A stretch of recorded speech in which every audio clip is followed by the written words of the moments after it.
बागेश्वर वाले गुरुजी हमको बोले कि चलो एक जगह चलना है, धीरेन्द्र शास्त्री जी। तो हमने कहा कि चलिए, हम तो कहते तो चल ही देता हूँ मैं। और हम लोग जहाँ पहुँचे तो जाने के बाद पता चला कि वो तो महाराज जी के पास दर्शन करने के लिए आ रहे थे। और फिर उस दिन हम लोग दिल्ली से फिर वृंदावन गए।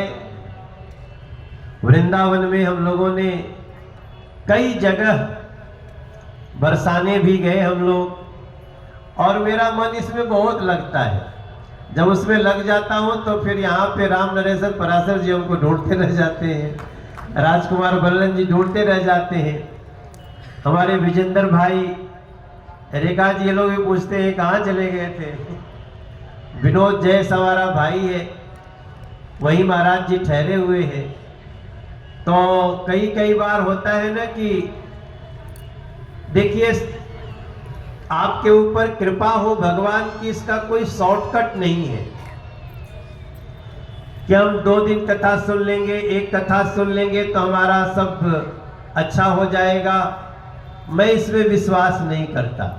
मैं विश्वास करता हूं कि कथा को सुनना भी है और मन में उतारना भी है। जब हम सुनने के साथ साथ उतार लेंगे तो फिर भगवान तो हमारा बड़ा दयालु है।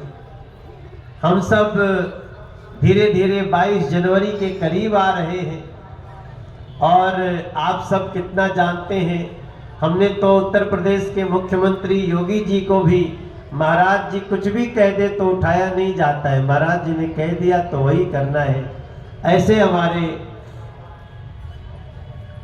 इस कथा में आए हुए मेरे सभी भाई बहन, हम तो इस क्षेत्र के सांसद के रूप में मेरा 10 साल पूरा होने जा रहा है महाराज जी, और ये क्षेत्र बड़ा धार्मिक है, बहुत ही धर्म सम्मत लोग हैं। और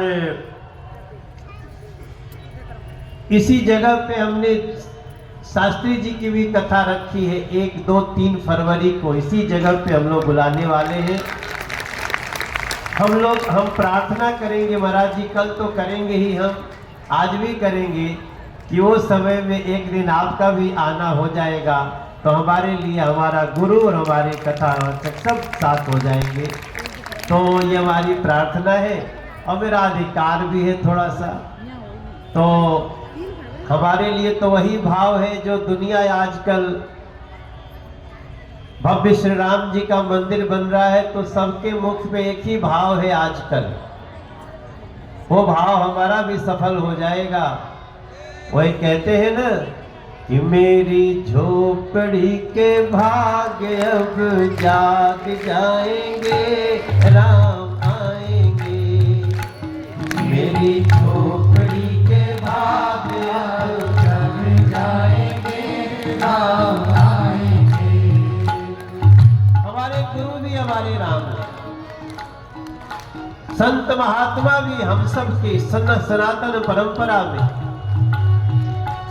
राम आएंगे तो अंगना सजाएंगे, राम आएंगे तो अंगना सजाएंगे।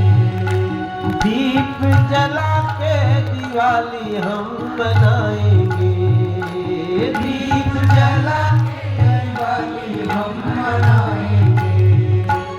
मेरी झोपड़ी के भाग्य अब खुल जाएंगे, राम आएंगे। मेरी झोपड़ी के भाग्य अब खुल जाएंगे, राम आएंगे।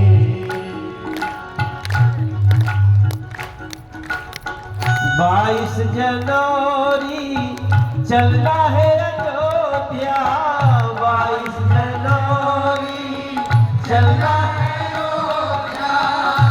चल जाए, पहुंचना 23 को है, क्योंकि 22 को तो मोदी जी पूजा करेंगे।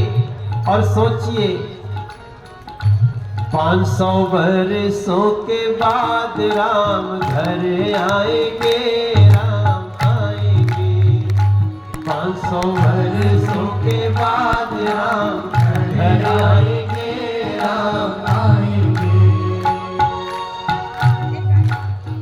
14 वर्षों का ही वनवास था।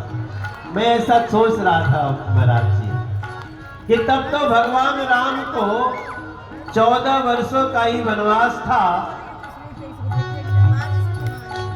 लेकिन ये जो राम जी का मंदिर बन रहा है, भारत का बच्चा बच्चा उसके मन में जो खुशी है 500 वर्षों के बाद, क्योंकि जब मंदिर टूटा था और जब अब बना है तो उसके बीच का जो फासला है वो 500 वर्ष का।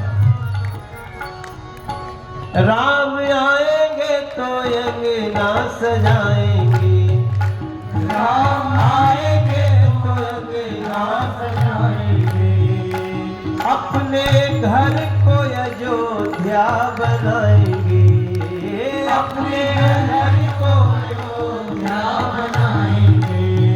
हम सभी लोग मिलके कह रहे हैं, रेखा जी भी कह रही हैं, विजेंद्र, विनोद, राजकुमार वल्लभ, हमारे भाई राम नरेश पराशर जी और जो कथा कराने वाले सभी जो हमारी आयोजक मंडली है।